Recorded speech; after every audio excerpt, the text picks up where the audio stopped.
जी हाँ, देश में एक बार फिर बनने जा रही है एनडीए सरकार। फिर बनने जा रहे हैं नरेंद्र मोदी देश के प्रधानमंत्री।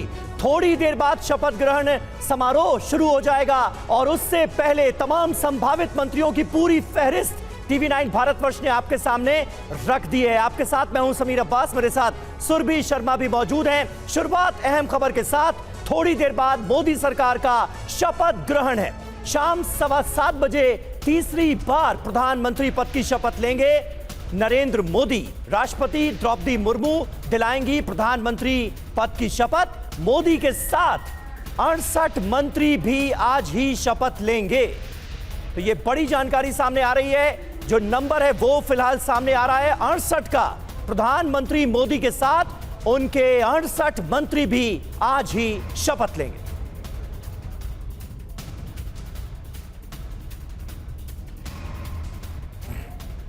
अब कुछ खास तस्वीरें आपके सामने रख रहे हैं। कब नरेंद्र मोदी ने शपथ ली है। साल 2001 की वो तस्वीर जब गुजरात के मुख्यमंत्री के तौर पर नरेंद्र मोदी ने शपथ ली थी, और साल 2002 की वो तस्वीर जो उनकी दूसरी शपथ थी गुजरात के मुख्यमंत्री के तौर पर। ये तस्वीरें बेहद खास है। हालांकि आज की तस्वीर भी अब से थोड़ी देर बाद बस आपके सामने होगी, लेकिन उससे पहले ये तीसरी शपथ की तस्वीर जो साल 2007 की है, मुख्यमंत्री के तौर पर, गुजरात के मुख्यमंत्री के तौर पर शपथ लेते हुए नरेंद्र मोदी। चौथी शपथ साल 2012 की, जब मुख्यमंत्री के तौर पर, गुजरात के मुख्यमंत्री के तौर पर एक बार फिर से नरेंद्र मोदी ने शपथ ली। लेकिन मुख्यमंत्री के बाद तस्वीर आई प्रधानमंत्री की शपथ लेते हुए।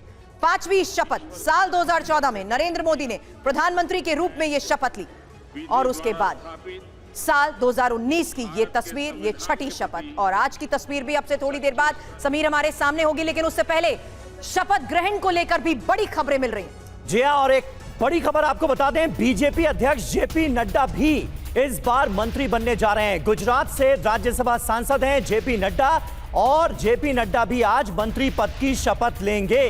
साथ ही साथ ये खबर जैसे ही सामने आई, हर किसी के जहन में सवाल ये कि अब नया बीजेपी अध्यक्ष कौन होगा। जून में ही नड्डा का कार्यकाल खत्म हो रहा है, वो केंद्र सरकार में मंत्री बनने जा रहे हैं, और अब नया बीजेपी अध्यक्ष कौन होगा ये भी अपने आप में एक बड़ा सवाल है। आमोद राय हमारे साथ मौजूद हैं इस वक्त। आमोद, ये खबर भी अब सामने आ चुकी है, जगत प्रकाश नड्डा बीजेपी के मौजूदा अध्यक्ष, वो भी मोदी मंत्रिमंडल का हिस्सा होंगे, उन्हें भी मंत्री बनाया जा रहा है। और इसी के साथ सवाल हर किसी के जहन में ये, क्योंकि शिवराज सिंह चौहान भी मंत्रिमंडल में हैं, नया बीजेपी अध्यक्ष अब कौन, क्या सुगबुगाहट है?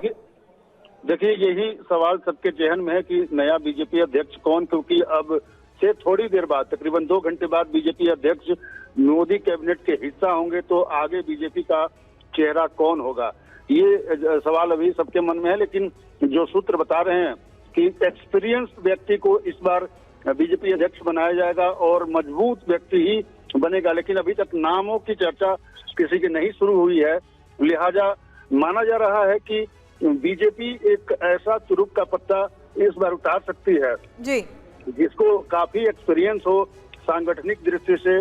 और चूंकि ये बार बार प्रश्न उठता रहा है कि बीजेपी संगठन में थोड़ी सी लचर हो रही है, तो कौन ऐसा नेता होगा जो संगठन को थोड़ा और कस के रखे, कार्यकर्ताओं की जो एस्पिरेशन है उसको मीट कर सके। इन तमाम विषयों को ध्यान में रखते हुए बीजेपी जल्द निर्णय लेगी इस पर। और जिस तरीके से निर्णय लिए जाते हैं, रामकृपाल सर, एक सवाल आपसे, क्योंकि सरप्राइज एलिमेंट हर बार देखने को मिलता है, तो अब नड्डा के कार्यकाल खत्म होने के बाद किस लिहाज से ये जिम्मेदारी किसको सौंपी जाएगी, इसको देखते हुए क्या विचार किया जा रहा होगा? देखिए, बड़ा मुश्किल सवाल है, क्योंकि बीजेपी में कोई इस तरह का कोई स्पेकुलेशन करना, कोई नाम, हमेशा चौंकाने वाला फैसले होते हैं। लेकिन देखिए, नड्डा जी के बारे में तो तय था कि जून में उनका कार्यकाल ख़त्म हो रहा है, और जिस तरह का एक्सटेंशन मिला था, फर्दर एक्सटेंशन मिलने के कोई मतलब नहीं था, तो ये तो होना था। आज चर्चा इसलिए हो गई कि चूँकि नड्डा जी मंत्री पद की शपथ लेने जा रहे हैं, तो अब कौन होगा हम लोग भी ये मंथन कर रहे हैं। लेकिन चूँकि इतना जल्दी ये चीज़ आज ही ये सवाल उठा है, तो बहुत सारे नाम आएंगे। लेकिन निश्चित तौर पर मुझे लगता है कि भावी चुनौतियों को देखते हुए जिस तरह से दक्षिण में एक लक्ष्य मोदी जी ने बनाया है, बीजेपी ने बनाया है कि दक्षिण भारत में, और दक्षिण भारत के दरवाजे खुल चुके हैं, तो हो सकता है कि कोई ऐसा नाम आए, या जिस तरह का अभी जो एक चुनौती मिली है उत्तर भारत से कि कुछ एक ऐसा वर्ग जो लगातार इनके साथ था वो इनसे पीछे खिसका है, तो ये दोनों चीज़ें हो सकती है। लेकिन मुझे ऐसा विश्वास है कि कोई हैवी वेट आएगा।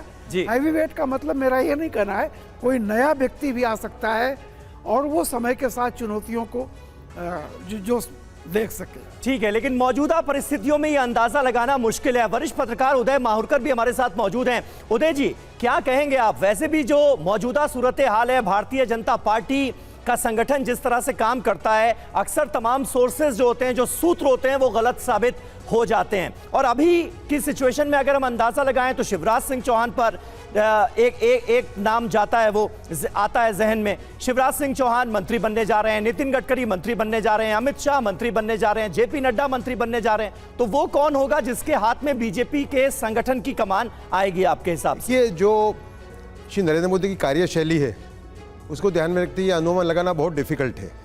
क्राइटेरिया क्या होनी चाहिए, इस पर चर्चा हो सकती है। देखिए, एक तो बीजेपी को स्वनिरीक्षण करने की आवश्यकता है। जो सीटें कम हुई हैं वो क्यों कम हुई हैं, उस पर एक स्वनिरीक्षण करने की आवश्यकता है। तो एक ऐसा व्यक्ति आना चाहिए जो पार्टी का कॉन्फिडेंस हो, जिसको वर्कर जिस पे विश्वास रखें, जिसको वर्कर्स को साथ में ले जाने की ताकत हो। जैसे मेरे सहयोगी पैनलिस्ट ने कहा कि भाई दक्षिण से भी कोई व्यक्ति हो सकता है, दक्षिण में द्वार खुला है, लेकिन अंदाज लगाना बहुत कठिन है अभी, क्योंकि उनकी जो कार्यशैली, जिस तरीके से उन्होंने गुजरात के मुख्यमंत्री का चयन किया, आपका राजस्थान में किया, छत्तीसगढ़ में किया, कोई अनुमान लगा नहीं पाया। तो अनुमान लगाना डिफिकल्ट है, लेकिन स्वनिरीक्षण की आवश्यकता है बीजेपी को, क्योंकि इतना अच्छा गवर्नेंस देने के बाद मेरे ख्याल से जहाँ तक गवर्नेंस का सवाल है, राज्य शासन का सवाल है, सब में अच्छा काम मोदी सरकार ने किया है। कोई ऐसा क्षेत्र नहीं है जिसके अंदर अनेक गुना प्रगति भारत ने नहीं की हो 10 साल के अंदर। मैं इसको गवर्नेंस के हिसाब से इसको राष्ट्रीय पुनर्जागरण का काल कहूँगा। लेकिन ये सीटें कम क्यों हुई, इस पे एक आत्मनिरीक्षण करना पड़ेगा बीजेपी को, और उसको ध्यान में रखते हुए एक नया अध्यक्ष का चयन करना पड़ेगा। रूबिंग एडिटर पंकज झा भी इस वक्त हमारे साथ है। पंकज जी, क्राइटेरिया के तौर पर ही अगर हम बात करें तो क्या लगता है, फैसले के अनुसार कौन सा बड़ा नाम, और क्या कोई नया चेहरा, किसी नए को भी ये इसमें मौका दिया जा सकता है? देखिए, ये जो प्रधानमंत्री नरेंद्र मोदी और अमित शाह के दौर का जो बीजेपी, उसमें कोई पतंगबाजी तो नहीं चल सकती है। सबसे बड़ा फैक्टर तो ये है कि लॉयल्टी का फैक्टर होना चाहिए, और वही रहता भी है। दूसरी सबसे बड़ी बात, जैसे उदय माहुरकर जी कह रहे थे और रामकृपाल जी कह रहे थे कि दक्षिण का, लेकिन सबसे बड़ी चुनौती है कि आपका अपना बेस ही बहुत कमज़ोर होता जा रहा है। जो हिंदी पट्टी, यूपी, बिहार, जहाँ से आपको भर भर के वोट मिलता था, राजस्थान, वो सब गड़बड़ हो रहा है। वहाँ पर अगर देखिए तो मुझे एक चीज़ समझ में आ रही है। अभी एक पार्टी के नेशनल जनरल सेक्रेटरी से बात हो रही थी, तो वो कह रहे थे हो सकता है कि सरप्राइज तौर पे महिला को किसी को अध्यक्ष बनाया जा सकता है। अभी संकट ये संविधान आरक्षण बचाने का जो विपक्ष का एक तरीके से अफवाह का तंत्र चला, जिसमें कि पार्टी को बहुत नुकसान हुआ, तो क्या ये भारतीय जनता पार्टी किसी दलित को, एससी बिरादरी को क्या पार्टी का अध्यक्ष बना सकती है और एक बड़ा संदेश दे सकती है? ये भी एक मौका हो सकता है। कई सारे कंटेंटर जैसे भूपेंद्र यादव हो गए, धर्मेंद्र प्रधान हो गए, जिनके बारे में हम लोग आपस में चर्चा करते रहते हैं, वो सब लोग मंत्री बन रहे हैं। तो मुझे लगता है कोई एक नया नाम भी हो सकता है जिसके बारे में शायद हम लोग को पता नहीं है। बिल्कुल बिल्कुल पंकज, आप बने रहें आप हमारे साथ। देखिए, इस पर तो हम चर्चा करेंगे ही, साथ ही साथ उन तमाम संभावित चेहरों का जिक्र भी लगातार हो रहा है जिन्हें मोदी मंत्रिमंडल में जगह मिलने जा रही है। इस बार जी किशन रेड्डी कैबिनेट मंत्री बनेंगे। इसके अलावा बंदी संजय भी राज्य मंत्री पद की शपथ लेंगे, ये जानकारी सामने आ रही है। इस बीच एक और सबसे बड़ी खबर यह है कि यूपी से 8 मंत्री पद की शपथ लेंगे, और नाम भी अब आपको बता देते हैं, क्योंकि राजनाथ सिंह लगातार तीसरी बार मंत्री बनेंगे, अनुप्रिया पटेल भी तीसरी बार मंत्री बनेंगे, और जयंत चौधरी, पंकज चौधरी मंत्री बनेंगे, और कमलेश पासवान, बीएल वर्मा पहली बार शपथ लेने वाले हैं। पंकज जी, इस बारे में जिस लिहाज से फैसला लिया गया है, देखिए कोई बहुत बड़ा सरप्राइज हमें नहीं दिख रहा है इसमें। सभी पुराने नाम हैं, एक नाम जो नया है कमलेश पासवान का है, और जो बीजेपी के ही हैं, और वो पासी समुदाय से हैं। जो पासी समुदाय दलितों में जाटव के बाद सबसे ज़्यादा माना जाता है, और इस बार कहा जा रहा है कि पासी समुदाय ने बीजेपी का साथ छोड़ दिया, तो उसके लिए कमलेश पासवान को लिया गया। कुर्मी बिरादरी, जो पटेल बोलते हैं ना, पटेल, मौर्य, कुशवाहा, ये सब एक तरीके से एक बड़ा वोट बैंक है। नॉन यादव जो कहते हैं, ओबीसी, उसने भी यूपी में बीजेपी का साथ छोड़ा बहुत हद तक। तो उसके लिए अनुप्रिया पटेल अपना दल से हो गई, पंकज चौधरी पहले भी मंत्रिमंडल में थे महाराजगंज से, उनको फिर से बनाया गया है। जयंत चौधरी सहयोगी दल के तौर पर पहली बार केंद्रीय मंत्रिमंडल में उनको जगह दी गई है, और चूंकि जाट बिरादरी के हैं तो एक तरीके से संतुलन बनाने की कोशिश की गई है। फॉरवर्ड कास्ट से 2, ओबीसी से 4 और एससी समुदाय से 2, यानी कुल 8 मंत्रियों की लिस्ट अभी तक आई है यूपी कोटे से। बिल्कुल, यूपी के कोटे से 8 मंत्रियों की ये फहरिस्त, इसे आप उदय जी किस तरह से देखते हैं? क्योंकि यूपी में अब चुनौती बड़ी नजर आ रही है। सबसे बड़ा झटका लोकसभा चुनाव में यूपी ने ही बीजेपी को दिया है। 33 सीटों पर बीजेपी सिमट कर रह गई। कांग्रेस पार्टी और समाजवादी पार्टी ने वो कर दिया जिसके बारे में किसी ने चुनाव से पहले अनुमान नहीं लगाया था। अब यूपी में चैलेंज कितना बड़ा है पार्टी के साथ? कांग्रेस का चैलेंज बहुत बड़ा है यूपी के अंदर, क्योंकि बीजेपी का, क्योंकि आप देखें कि जिस तरीके से घटोती हुई सीटों की जी, वो काफ़ी आश्चर्यजनक है, मैं तो कहूँगा शॉकिंग है। क्योंकि कोई ने नहीं सोचा था कि 50 के नीचे संख्या जा सकती है। हम लोग भी अनुमान लगा रहे थे कि भाई कम आ सकती है, कितनी आ सकती है, तो हम सोचे थे कि 50 के नीचे कैसे जाएगी। 50 के नीचे चली गई, काफ़ी नीचे चली गई। तो यूपी का जो इन्होंने चयन किया है बड़ा, जैसे मेरे सहयोगी बता रहे थे कि काफ़ी उन्होंने संतुलित तरीके से किया है एक, लेकिन साथ में छवि को भी मेरे ख्याल से उन्होंने जगह दी है। एक कीर्तिवर्धन सिंह करके हैं मनकापुर वाले, गोड्डा से जो एमपी है, वो उन्होंने कोई प्रेशर नहीं लगाया। जानता हूं उनको, मेरे पर्सनल परिचित हैं, उन्हें कोई प्रेशर नहीं लगाया था मिनिस्टर बनने के लिए, और उनका चयन हुआ। इसका मतलब कि श्री नरेंद्र मोदी ने इसके अंदर पर्सनल इंटरेस्ट लिया है, देखा है कौन आदमी ने काम किया है जमीन पे किसकी, क्योंकि जमीनी आदमी है वो कीर्तिवर्धन सिंह जी। आज इतना बड़ा फटका पड़ा, लेकिन तो भी वो जीत के वापस तीसरी बार जीते वो बीजेपी के टिकट पे। तो मेरे ख्याल से ये पूरे चयन के अंदर श्री नरेंद्र मोदी ने खुद ने पर्सनली ज्यादा ध्यान रखा है पहले से, ऐसा मुझे लगता है। बड़ी बात आप यहाँ पर कह रहे हैं, लेकिन इस बीच ये तस्वीरें भी अब लगातार समीर सामने आनी शुरू हो चुकी हैं, जहां देखिए किस तरीके से इस भव्य समारोह की ये तस्वीरें अब लगातार TV9 भारतवर्ष आपको दिखाता रहेगा, क्योंकि अब 7 बजे का वक्त भी नजदीक है, जिसके बाद हम देखेंगे प्रधानमंत्री किस तरीके से इस शपथ ग्रहण समारोह में शामिल होते हुए तीसरी बार शपथ ग्रहण करेंगे। लेकिन उससे पहले, क्योंकि फहरिस्त बहुत लंबी है और जिस तरीके से यहाँ पर लोगों को बुलाया गया है, हमारे सहयोगी ने इनसे भी बातचीत की है, जितने भी तमाम मेहमान आज इस शपथ ग्रहण में समारोह में शामिल होने वाले। लेकिन उससे पहले एक और बड़ी खबर बता दें, क्योंकि अब अनुराग ठाकुर ने मोदी और सभी नए मंत्रियों को बधाई दी है। ये एक और बड़ी खबर आ रही है। हालांकि ये सीधी तस्वीरें तो आपको दिखाते रहेंगे, लेकिन जिस तरीके से लगातार हमारे सहयोगी अभी तक सांसदों से बात करते आए थे, अब अनुराग ठाकुर की तरफ से उनकी तरफ से मोदी और सभी नए मंत्रियों को बधाई दी गई और उनकी तरफ से कहा गया कि अगले 5 साल में देश को आगे ले जाने की शुभकामनाएं। मैं सबसे पहले तो माननीय प्रधानमंत्री नरेंद्र मोदी जी को उनके तीसरे कार्यकाल पर बहुत बहुत शुभकामनाएं और बधाई देता हूं, और उनके जो सभी माननीय मंत्री बने हैं उन सबको हार्दिक शुभकामनाएं, और शानदार काम वो करें, अगले 5 वर्षों में देश को आगे बढ़ाएं। जहां तक मोदी मंत्रिमंडल का और आज शपथ ग्रहण समारोह है, उसमें आज मन की बात से जुड़े हुए बहुत सारे लोग यहां पर हैं।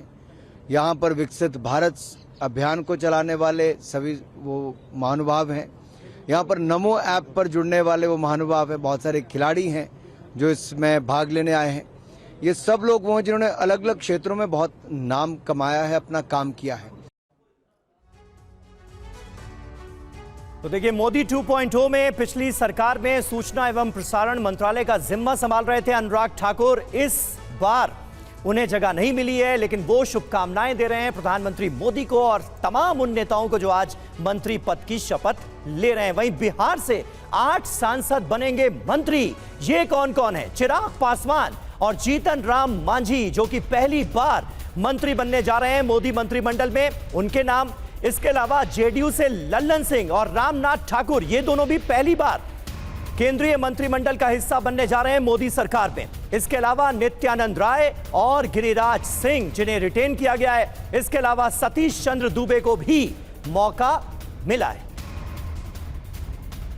और उदय जी हमारे साथ मौजूद हैं। उदय जी, बिहार में ये जो अभी तक नाम सामने आए हैं और जो नेता मंत्री बनने जा रहे हैं, बिहार के इस रिप्रेजेंटेशन को आप कैसे देखते हैं? और बिहार इसलिए भी बहुत इंपॉर्टेंट क्योंकि जेडीयू इस बार एनडीए का तीसरा सबसे बड़ा दल है। देखिए, जैसे मैंने कहा कि इस बार जो चयन हुआ है मंत्रिमंडल का, इसके अंदर श्री नरेंद्र मोदी ने पहले से ज़्यादा रुचि ली ऐसा दिखता है, जो मुझे जो संकेत मिले। तो बिहार एक बहुत इंपॉर्टेंट राज्य है, सीटें भी ज़्यादा है वहाँ से, तो बिहार के अंदर भी उन्होंने एक संतुलन बनाने का प्रयत्न किया है, फ्यूचर को ध्यान में रख के चयन हुआ है। तो कुल मिला के बिहार का एक पॉलिटिक्स जो है बड़ा बड़ा उसके अंदर काफ़ी खतरा रहता है, क्योंकि जातिवाद का पॉलिटिक्स है। आपका जातिवाद की बातें खुद नीतीश कुमार जी कर रहे थे आने के पहले, जो ओबीसी की बातें कर रहे थे, समझे आप। तो मेरे ख्याल से इन सबको ध्यान में रख के उन्होंने काम ये चयन किया है और वो उसका प्रतिबिंब इसमें दिखता है।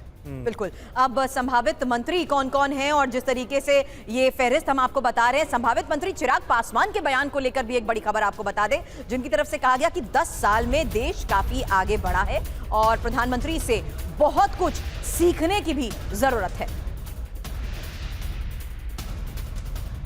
पिछले 10 सालों से ये देश विकास की राह पर तीव्र गति से आगे बढ़ रहा है। खास तौर पर हम जैसे युवा सांसदों को उनके अनुभव से सीखने की बहुत ज़रूरत है। उन्हीं का अनुभव का आज लाभ लेने हम लोग वहाँ गए थे। प्रधानमंत्री जी ने कई ऐसी बातें हैं जो हम लोगों को बताई, जो हम लोग के लिए सीखनी भी ज़रूरी हैं। आज बहुत इनफॉर्मल बातचीत प्रधानमंत्री जी के साथ बैठकर हुई। 100 दिन के एजेंडे की बात की गई, योजनाओं को लेकर। या आने वाले दिनों में सारी बातें सामने आएंगी। चिराग पासवान को आपने सुना, लेकिन बिहार के रिप्रेजेंटेशन पर रामकृपाल सर आप क्या कहना चाहते हैं? नहीं, निश्चित रूप से जैसा कह रहे थे, काफ़ी मोदी जी ने खुद ध्यान दिया है।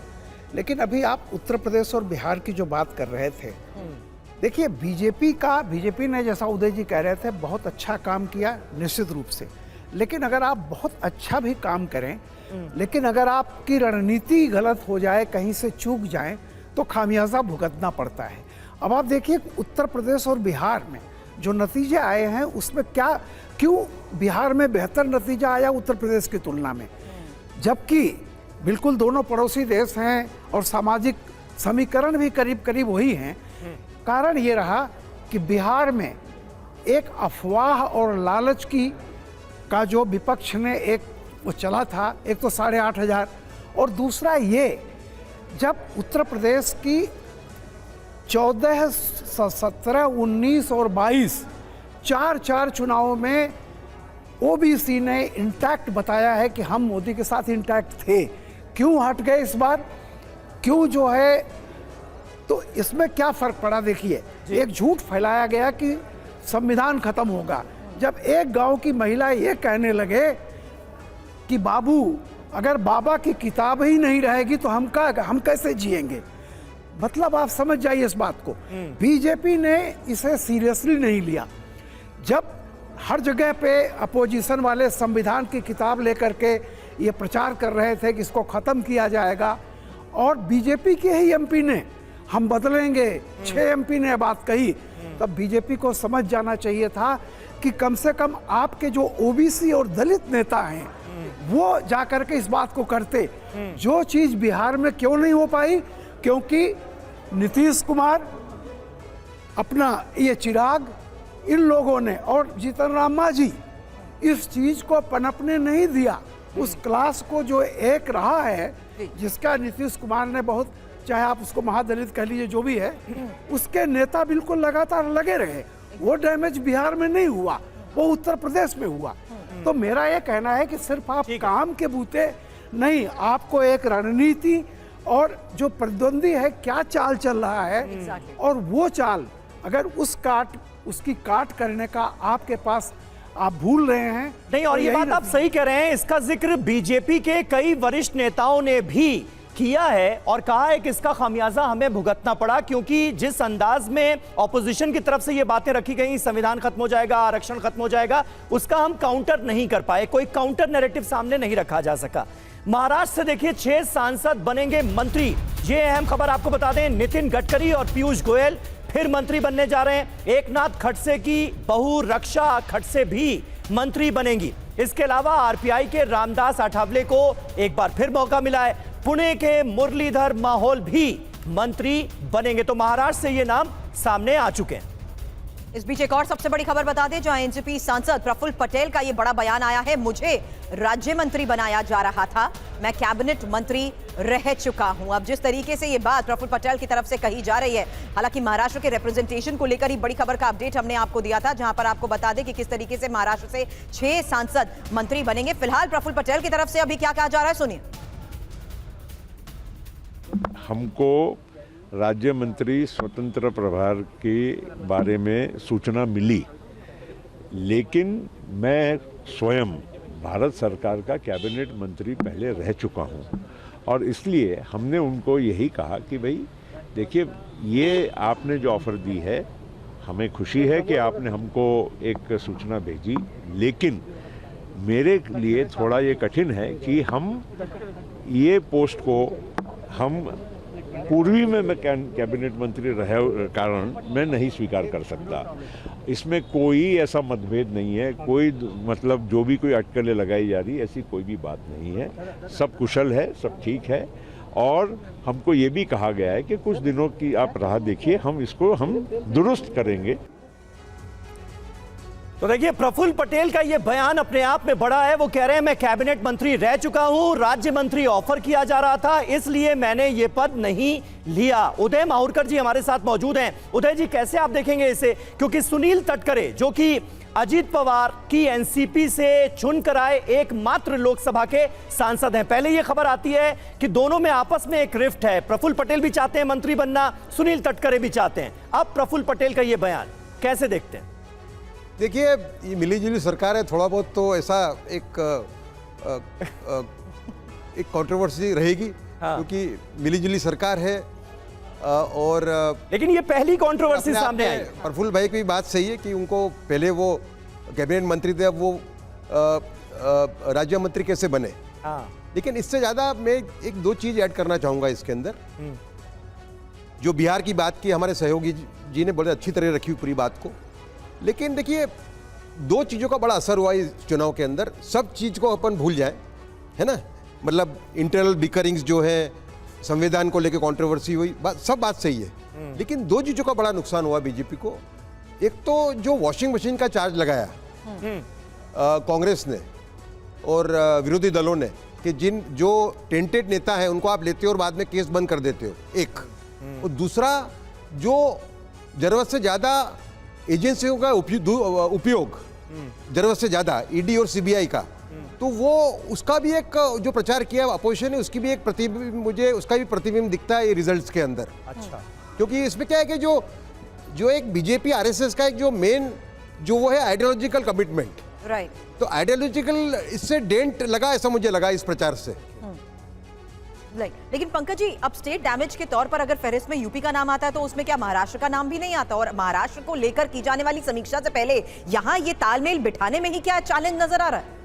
देखिए, महाराष्ट्र में कुछ दिनों बाद विधानसभा के चुनाव हैं और जैसा कहा जा रहा था कि मिलीजुली सरकार में वाकई में परिवार में भी झंझट होता है, लेकिन जब झंझट सड़क पे आ जाए, और अगर देवेंद्र फडणवीस, जैसा कह रहे थे उदय जी कि देवेंद्र फडणवीस भी तो कभी सीएम थे, आज वो डिप्टी सीएम बन गए, तो इतनी हठधर्मिता प्रफुल्ल पटेल के पास ही क्यों? प्रफुल्ल पटेल वाकई में कैबिनेट मिनिस्टर थे, एक लोकसभा में एक राज्यसभा में नहीं बने। प्रॉब्लम क्या हो गया कि महाराष्ट्र में जिस तरीके से बीजेपी ने सत्ता में एंट्री की, पिछले दरवाजे से दो अलग अलग विचारधारा के लोगों को जोड़ करके, पार्टियों को जोड़ करके, और ये मानते हुए कि राजनीतिक विरासत उद्धव ठाकरे की हुई, कहीं भी हम देखते हैं समाजवादी पार्टी के देखिए चाचा भतीजा में झगड़ा था, राजनीतिक विरासत अखिलेश यादव के पास गई, वहां भी राजनीतिक विरासत उद्धव ठाकरे के पास गई, शरद पवार की विरासत पंकज, और इसी मुद्दे पर, क्योंकि अजीत पवार की पार्टी में क्या चल रहा है ये अपने आप में एक सवाल है, वो प्रेस कॉन्फ्रेंस कर रहे हैं, सुनते हैं क्या कह रहे हैं। राष्ट्रवादी कांग्रेस पार्टी एक घटक है। जब लोकसभा की चुनाव हुए, वो चुनाव होने के बाद 2-3 दफ़ा एनडीए की मीटिंग हुई। शुरू में जो मीटिंग हुई उसमें मैं आ नहीं सका, मैं बम्बई में था, लेकिन हमारे पार्टी की तरफ से प्रफुल्ल भाई को और सुनील तटकरे साहब को भेजा था। और फिर नेक्स्ट टाइम भी सभी जो संसद मेंबर है जो नवनिर्वाचित होकर आए हैं, उनकी एक मीटिंग थी, एनडीए के सभी नेताओं की एक मीटिंग थी। वो मीटिंग के लिए अपने सेंट्रल हॉल में वो मीटिंग हुई, आपको सबको पता है, और उसमें सब एनडीए के घटक पक्षों ने प्रधानमंत्री जी के बारे में तीसरी दफ़ा की जिम्मेवारी मोदी साहब के ऊपर दे दी और वो कार्यक्रम हुआ।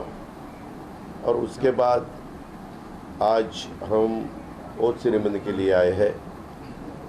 एक बात सही है कि दोपहर को मुझे पता चला कि हमारे डिप्टी चीफ मिनिस्टर बीजेपी के जो देवेंद्र फडणवीस जी है महाराष्ट्र गवर्नमेंट में, हमारी महायुति के डिप्टी चीफ मिनिस्टर, तो उन्होंने एक स्टेटमेंट किया है।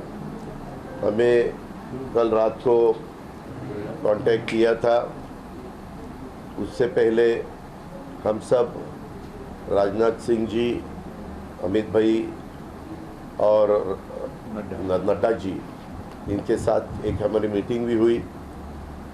हमारे थोड़े बहुत महाराष्ट्र के जो लोकसभा के चुनाव हुए हैं, पूरे देश में हुए, लेकिन महाराष्ट्र के बारे में ये रिजल्ट ऐसा क्यों आया उसके बारे में थोड़ी बहुत चर्चा हुई।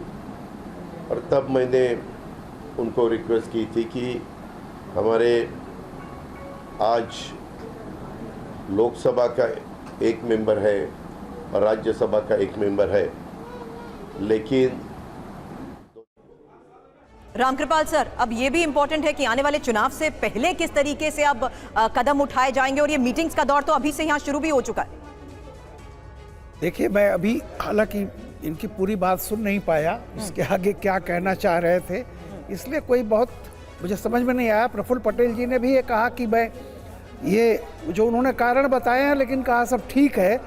तो जैसा उदय जी ने कहा, देखिए इतनी बड़ी चीज़ होती है, कुछ न कुछ ऐसा होता रहता है। याद कीजिए आप 2014 का, जब मोदी जी शपथ जिस दिन हो रही थी, वसुंधरा जी आई और नाराज होकर के राजस्थान भवन में चली गई थी। मतलब वो कुछ न कुछ ये होता रहता है।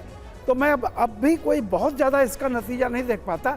हाँ, महाराष्ट्र में आने वाला चुनाव जैसा है कि बिल्कुल अक्टूबर नवंबर में चुनाव होने वाले हैं, तो एक प्रेशर टैक्टिक्स भी हो सकती है तमाम तरह का, तो ये है। लेकिन अभी इसका, जैसे मैं यही आपके स्टूडियो में ये बयान सुन करके बहुत ज़्यादा इसका मैं कोई आने वाली टिप्पणी नहीं कर सकता कि इसके नतीजे क्या होंगे क्या नहीं। मुझे लगता है कि इसको अभी बहुत ये तूल देने की जरूरत नहीं है। ठीक है, ठीक है, लेकिन हम थोड़ा चुनौतियों की भी बात कर लेते हैं। नरेंद्र मोदी तीसरी बार शपथ लेने जा रहे हैं उदय जी, और 23 साल का जो उनका लंबा राजनीतिक अनुभव रहा है, सरकार चलाने का अनुभव रहा है, पहली बार ऐसा होगा जब पूर्ण बहुमत की सरकार के मुखिया वो नहीं होंगे, बल्कि इस बार दो पार्टियां, खास करके जेडीयू और टीडीपी, उनका सहारा बहुत जरूरी हो गया है सरकार को आगे चलाने के लिए। ऐसे में आप ये कितनी बड़ी चुनौती मानते हैं, और एक गठबंधन की सरकार के मुखिया के तौर पर आने वाले जो 5 साल हैं नरेंद्र मोदी के, उसका आकलन कैसे करेंगे आप? देखिए, नरेंद्र मोदी एक बहुत ही चतुर राजनेता है। उनको मिलीजुली सरकारों के साथ काम करने का मौका पहले मिला है इनडायरेक्टली। जो वो 90s में 95 में यहाँ पे आए, उस टाइम पे भजनलाल और बीजेपी की मिलीजुली सरकार थी हरियाणा में, उसमें काफ़ी वो एक्टिव थे उस मिनिस्ट्री को चलवाने के अंदर। दूसरा कि मैं मानता हूँ कि उस टाइम पे जो एक कोalition का पूरा एक दौर था, उस टाइम पे वो on behalf of BJP as secretary and then as general secretary, वो मुलायम सिंह और ऐसे बड़े बड़े नेताओं से भी वो वाटाघाटे करते थे बिहाइंड द स्क्रीन। आप समझिए कि नहीं? दूसरा कि जो लचीलापन नरेंद्र मोदी में है वो बहुत कम लोगों में है। He can adjust to the situation, उनकी जो फ्लेक्सिबिलिटी है। हाँ, एक बात जरूर है, जैसे कि यूसीसी का मुद्दा है, जो ऐसे मुद्दे हैं जो एक तरीके से मुस्लिम पूरे इशू को प्रभावित करते हैं, उस पर वो कितना कर पाएंगे वो एक शंका है। लेकिन मैं मानता हूं कि यूसीसी के ऊपर भी वो एक तरीके से नीतीश कुमार जी, क्योंकि यूसीसी का मूल मुद्दा तो सेक्युलर है। बिल्कुल, सूडो सेक्युलर बोलते हैं कि ये हिंदुत्व का मुद्दा है, मूल तो वो सेक्युलर मुद्दा है। अगर जवाहरलाल नेहरू होते तो मान लेते उसको, आज आप समझे कि नहीं? तो गांधी जी मान लेते। तो यूसीसी पे प्रयत्न करेंगे समझाने का। अगर नहीं समझते हैं सहयोगी तो उसको बाजू में रख देंगे। लेकिन जो गुड गवर्नेंस का उनका रिकॉर्ड है, जो इस दायरे के बाहर का जो काम है उसमें कोई फर्क पड़ेगा ऐसा मैं नहीं मानता। हालांकि वो जिस तरीके से काम करते हैं माइक्रो मैनेजमेंट के स्तर पर, जिस तरीके से फैसले भी लेते हैं। उदाहरण दिया, एक मीटिंग ली, हाँ। है ना, पहले से वो कह रहे हैं कि पहले 3 महीने में बड़े बड़े निर्णय में लूंगा। मैं बिल्कुल अपेक्षा रखता हूँ कि बड़े निर्णय लेंगे वो। हालांकि इस बारे में स्टूडियो में चर्चा इसलिए भी की जा रही है क्योंकि सहयोगी दलों के बहुत सारे मुद्दों पर अलग अलग स्टैंड है। ऐसे में सरकार का विजन और जिस तरीके से इन मुद्दों पर है, आगे क्या कदम उठाए जाते हैं, इस पर नजर जरूर रहेगी। लेकिन इस वक्त की एक तस्वीर दिखाना चाहूंगी जहां सेंट्रल विस्टा प्रोजेक्ट के लिए काम करने वाले श्रमिकों को भी शपथ ग्रहण समारोह का गवाह बनने के लिए जिस तरीके से बुलाया गया है। TV9 ने उन श्रमिकों से भी बातचीत की है, सुनिए उनकी बात। सेंट्रल विस्टा प्रोजेक्ट जो बनाया है, उन श्रमिकों के साथ, उन श्रमवीरों के साथ प्रधानमंत्री नरेंद्र मोदी जो शपथ ग्रहण समारोह होगा तो उसमें ये लोग शामिल होंगे और उन लोगों को यहाँ बुलाया गया है। कितनी खुशी है आप लोगों को आज? बहुत खुशी है। हाँ, बहुत खुशी है। कभी सोचा था कि देखने को मिलेगा? कभी नहीं, जीवन में भगवान जना मौका दे दिया। हाँ बार सर खुद सोचना दिया कि बहुत अच्छा हो रहा है, बहुत सुंदर, मोदी जी बहुत सुंदर। क्या काम करते हैं आप वहाँ पे? LNT में काम करते हैं LNT में आप लोग श्रमवीर हैं वहाँ के? जी सर। और आप पूरा सेंट्रल विस्टा प्रोजेक्ट बना रहे हैं? जी सर, जी सर। अच्छा, तो क्या बताया गया आप लोगों को कि क्या बुलाया जाएगा, कैसे क्या किया जाएगा? यही सब क्या कहते हैं कि आज मोदी जी आ रहे हैं। अच्छा, मोदी जी से मुलाकात होगी और हम लोगों को सम्मान दिया जाएगा। जो सम्मान कभी नहीं पाया था वो सम्मान पाके हम लोग धन हो जाएंगे। राष्ट्रपति भवन भी जाएंगे, वहाँ पे शपथ ग्रहण समारोह देखेंगे आप? हाँ जी सर। अच्छा, क्या तैयारी की है, क्या सोचा है आप लोगों ने? यही सोचा है कि हम लोग को मतलब कभी ऐसा नहीं हुआ था कि हम लोग मिल सकते हैं अपने प्रधानमंत्री जी से, और ये मतलब ऐसे बहुत स्वभाव की बात है कि हम लोग। और देखिए, एनसीपी प्रमुख अजीत पवार का बड़ा बयान, हमें कैबिनेट मंत्री पद मिलना चाहिए, हमें स्वतंत्र प्रभार मिल रहा था, ये कहा है अजीत पवार ने भी। यानी थोड़ी देर पहले जिस बात का जिक्र प्रफुल्ल पटेल की तरफ से किया गया, उन्होंने कहा कि मैं कैबिनेट मंत्री ऑलरेडी रह चुका हूं, हमें स्वतंत्र प्रभार दिया जा रहा था, MOS बनाया जा रहा था। अजीत पवार भी कह रहे हैं कि कैबिनेट मंत्री पद मिलना चाहिए था। उदय माहुरकर जी हमारे साथ मौजूद हैं। उदय जी, ये रार जो है ये थोड़ी बढ़ती हुई नजर आ रही है, एक तरह से नाराजगी का इजहार ही किया गया है शपथ ग्रहण समारोह से ठीक पहले प्रेस कॉन्फ्रेंस करके। देखिए, ऐसा है कि जो अजीत पवार एनसीपी का जो परफॉर्मेंस है महाराष्ट्र में, वो ठीक नहीं है। मतलब कई नेता उनके हार गए, उनकी धर्मपत्नी खुद भी हार गई जी, समझे ना आप।